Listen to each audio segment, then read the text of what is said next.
Hey, what's up? Another cold and rainy day. Got myself all bundled up with some blankets on my lap. But I just love the sound of the rain. So I wanted to come outside. The screen and porch, it's not really outside. I guess it's like half. More outside than inside. Let's see what's going on with you today. Let's get some general energy.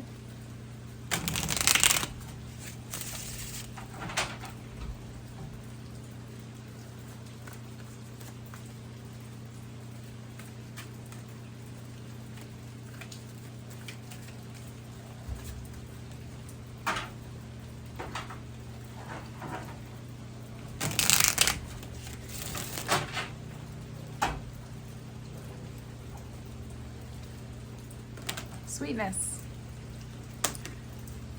caution, intuition, happiness. Okay, so trying to focus on the sweet things in life. There is something that you're kind of taking your time with, trying to let your intuition guide you in some sort of way towards a feeling of happiness, a fulfillment. You're taking it slow. Great. Taking it slow is good. There is no rush to do anything. I'm kind of intrigued by this sweetness card for some reason.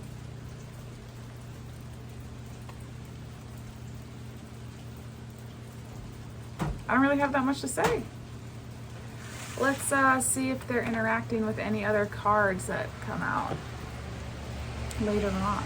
So let's understand.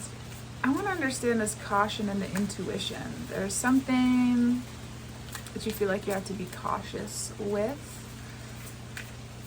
You don't want to rush it. And you want your intuition to guide you in the right direction.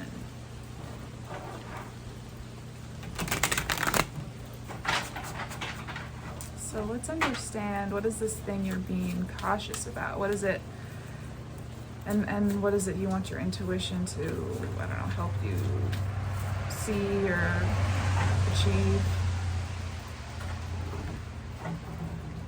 Let's first do the caution. What is it that you're slowly moving towards, or what is it that you have caution about?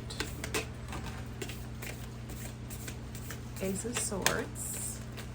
Woo. Let's just take those. That's what I feel. We got the Ace of Swords, the Four of Swords, the Queen of Swords, and the Four of Pentacles. Okay. So there is something about your thought process is very involved in this. It has something to do with your stability and your sense of foundation is the thing that you're being cautious about.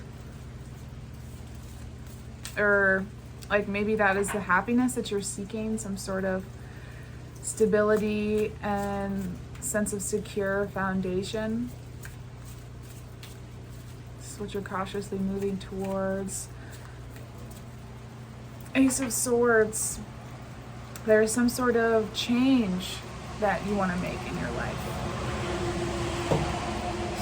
And you're trying to listen to your intuition, as I kind of already said, so that you can come into your full strength and understand and really come to terms with some of the, I'm getting like putting negative things that you have done or acted in certain negative ways in the past really behind you.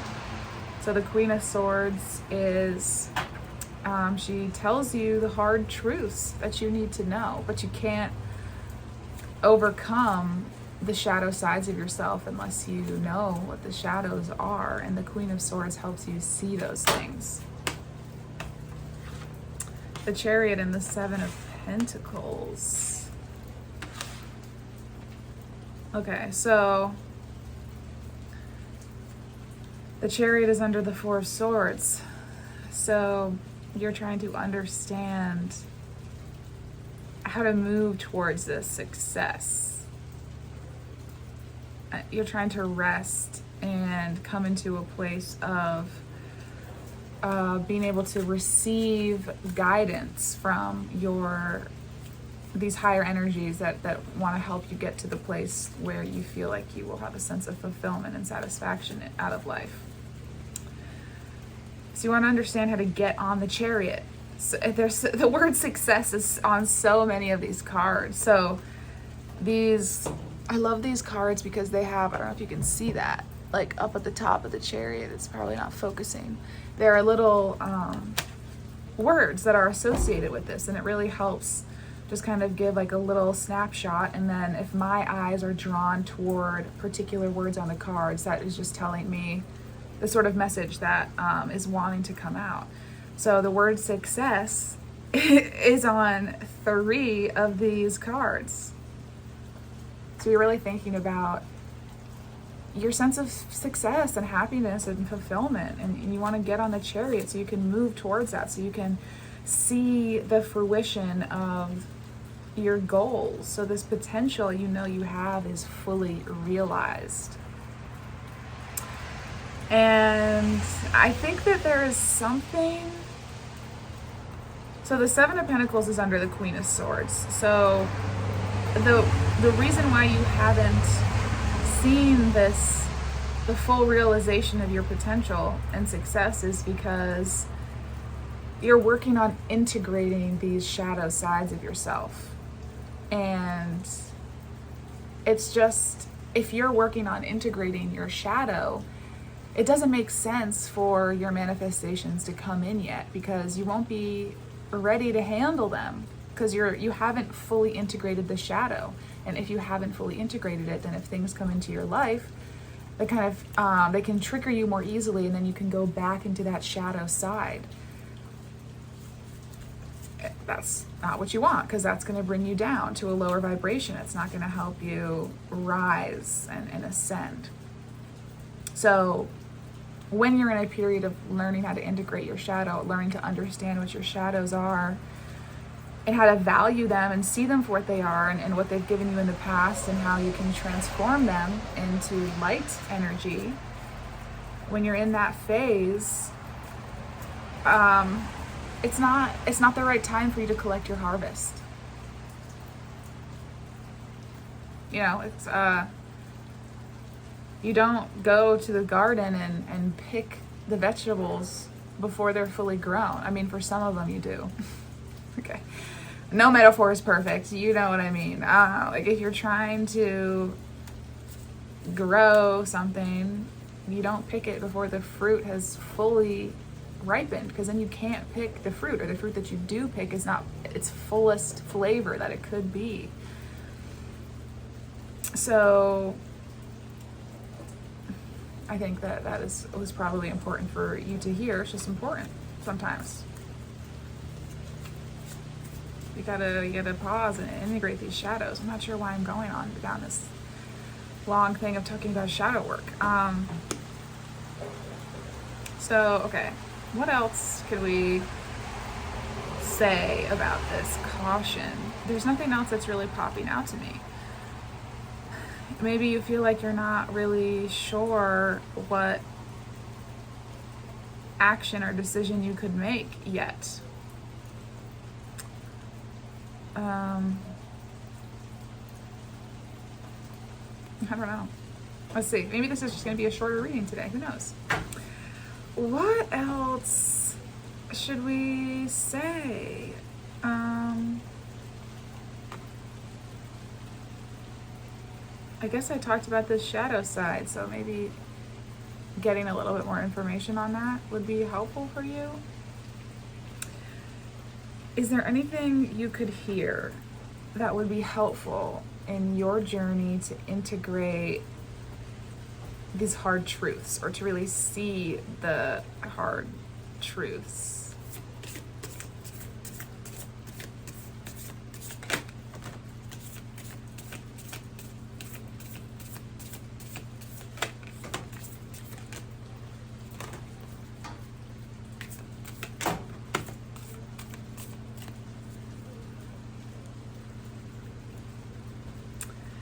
The Queen of Cups,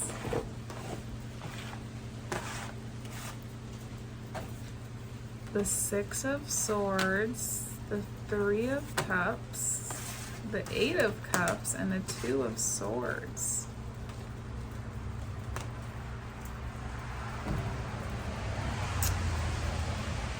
Okay, so the Three of Cups is, in this deck for me, is like my spirit guide card. It always comes out for me mostly as a message of like, my spirit guides are here to support me. Like, they're here. Whatever situation you're in, your spirit guides are here. So that must mean whatever situation you are in is for your highest good, in some type of way, even if it feels painful. And that's what I'm getting from this as well. So we've got the Queen of Cups and the Six of Swords. So having some compassion. It's like, I don't know that these are the same person or not. I don't know that this is you. I feel like you are the Six of Swords. And I feel like you are the Two of Swords. But I'm not sure that you're the Queen of Cups. Maybe the Queen of Cups is just, has some sort of message that you, some sort of energy that you can tap into. She is creative and whimsical, but still practical and motivated.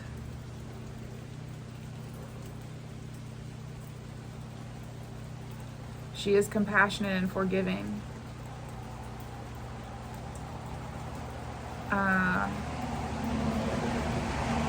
The Queen of Cups asks you to explore the depths of your own power and beauty.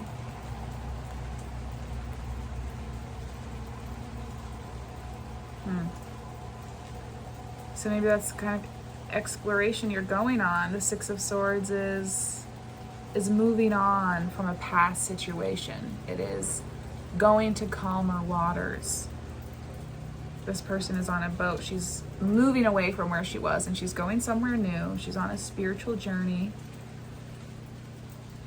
Your guides are helping you on this spiritual journey. They're guiding you. That's what they do. And you're in a period of shift and change in your life. Things are changing. That's another card of leaving things behind, of spiritual journey, of putting down the cups that you have collected over your life and moving forward without carrying the baggage anymore, and trying to discover who you are without those things that you used to carry around. And that's part of the ascension journey, is having this ego death of realizing that there are things that you've been carrying around that really aren't yours. They've been given to you by other people, by the environment that you've been in, and you've taken them on as if they are yours, but they're not. And it's a reevaluation of that. It's trying to figure out, who are you really? And that can be a little bit disconcerting, because then you can feel like the Two of Swords, like you're blindfolded, like you don't know. You used to be able to see clearly, or you thought you saw clearly, and now everything seems clouded. You thought that spiritual information maybe would help you illuminate things, and now it's just making things seem more complicated. But that's just the way, that's just the journey, I guess. That happened to me too. Like, there are some spiritual concepts that are really exciting when you first hear about them, and then when you really sit with them, it's like a little bit overwhelming. And then you just have to sit with it some more and then it becomes empowering again. So the part where it seems overwhelming is that is you overcoming your ego. That is you overcoming your programming. So it's necessary to feel this sense of overwhelm, to feel almost a sense of rejection of some spiritual ideas.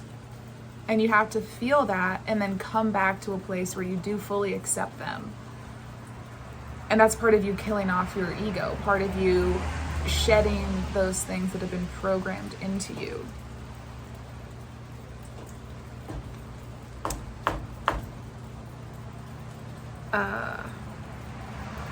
So this Queen of Cups, intuition, compassion, creativity.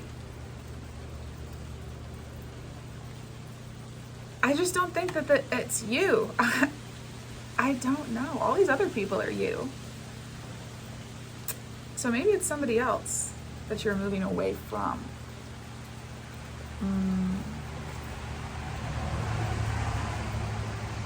Queen of Cups represents the feminine ideal.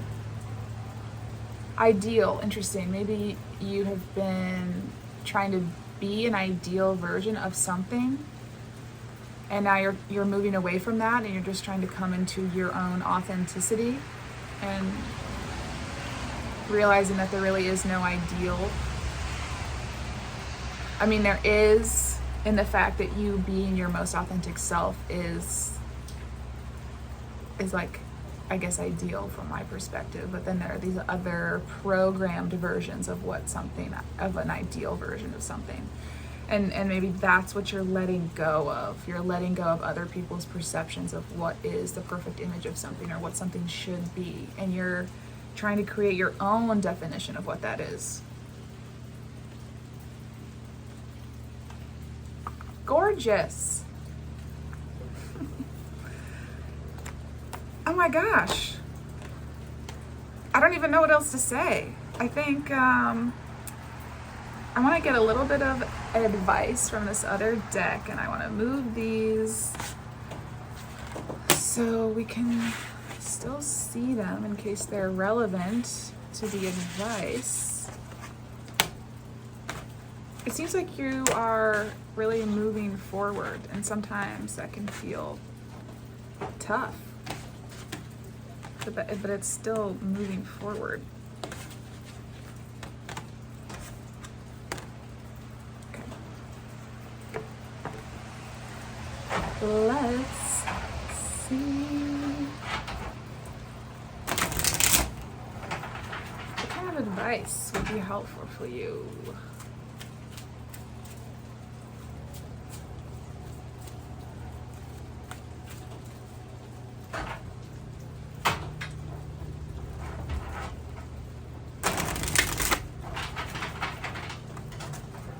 Ace of Pentacles. Some going on new things. There's a big newness. I think that you're seeking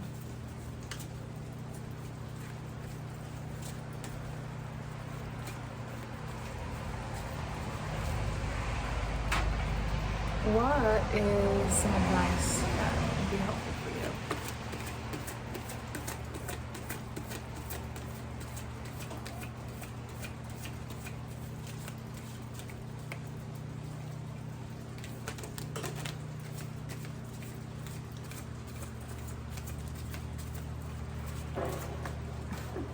The Ten of Wands.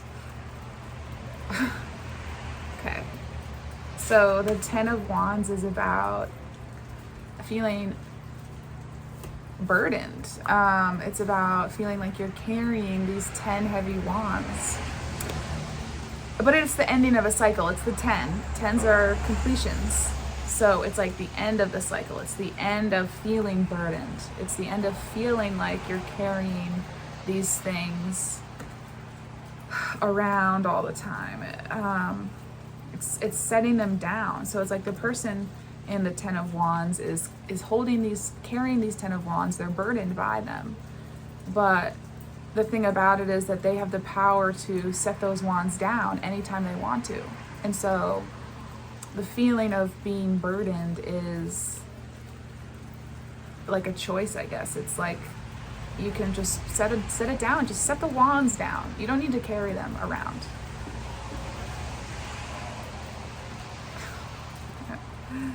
I know it's not that easy. Let me see here, what is in. This card suggests that blessings may begin to feel like burdens.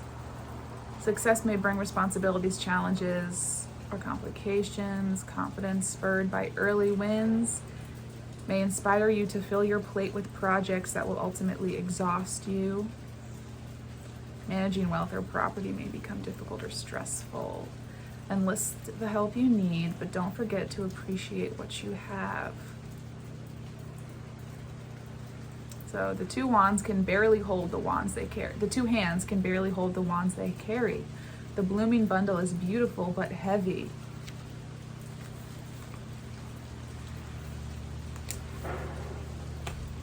I'm not sure how else to interpret that. Is there anything else you think would be helpful?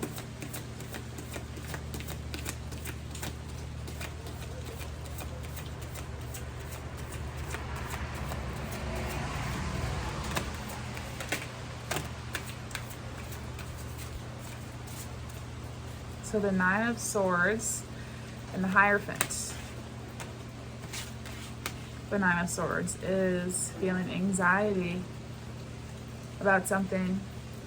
So there's some sort of weight that you are carrying that feels like a burden, and it's giving you anxiety. And so the Hierophant feels to me like if you use the energy of the Hierophant, you can release this feeling of burden, release this anxiety. And I'm getting spirituality from the Hierophant, or a spiritual mentor. Reevaluating certain systems in your life can help you release this burden. So is there something that is making you feel like you have to carry all of these wands? Like, why do you have to be the one to carry them all? Why can't other people carry them? I just got this feeling like you're carrying other people's burdens because you feel like it's your responsibility, or you have to, like, what I'm getting is like sometimes the oldest sibling feels like they have to carry the burden of responsibility in their family, like, or, you know, if there's like a one parent household, like maybe an older sibling feels like some sort of responsibility for the entire family. And I'm not in that situation. I haven't been, so I can't speak to what that feels like. But I guess I just want to say that you don't have to carry other people's burdens. You should only carry what's yours, not what are other people's. And you're really just responsible for yourself, and other people are responsible for themselves. And when you really live in that perspective, at first, you know, it feels empowering, and then at first it feels like you could be abandoning people, like you're not supporting people. But when you really sit with that perspective and really think about it and carry it out, you know, and imagine, like, what does it look like to really live in that perspective? You can see that it's a freedom to think like that. It's a freedom to put other people's responsibilities back onto them. That it's not your job to manage other people's trauma or sadness. You have to take care of yourself, and you shouldn't sacrifice anything for other people.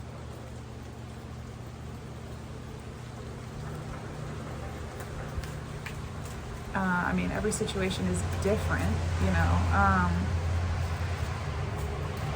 A lot of the things, you know, I guess there are certain things that are contextual. You know, I could understand how in certain situations, like, maybe you do need to sacrifice things in order for the collective to prosper. You know, I guess I understand that. But, like, Oh, that's very, it's very particular. But I guess as a blanket statement, I would still say that you shouldn't sacrifice anything for other people. You should go after your joy and happiness, and you should expect other people to do the same thing, because you're not responsible for anybody else's joy. Other people are responsible for their own joy. And if other people don't want to go after their own joy, then that's not your problem.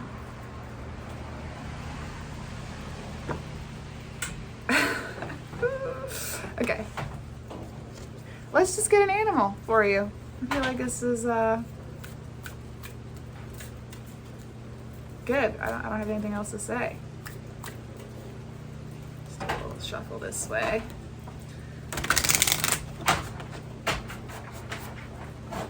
What do the animals have for you?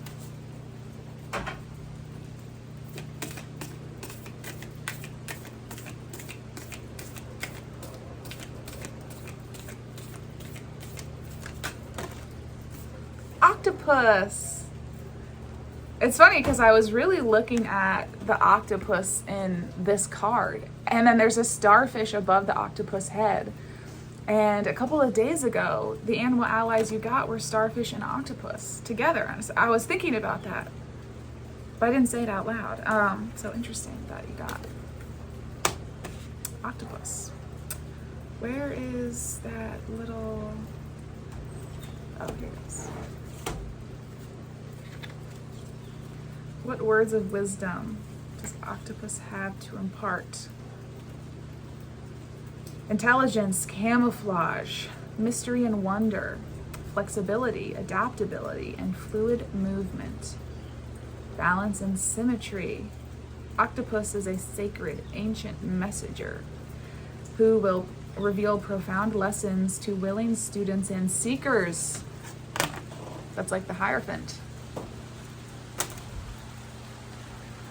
Let her guide you into your deepest watery depths and into the mysterious magic of this precious moment.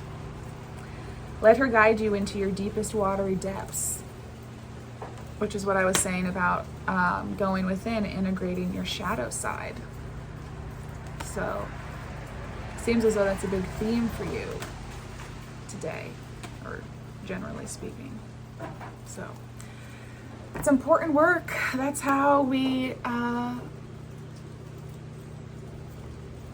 get rid of darkness, by integrating it into ourselves, not by pushing it away.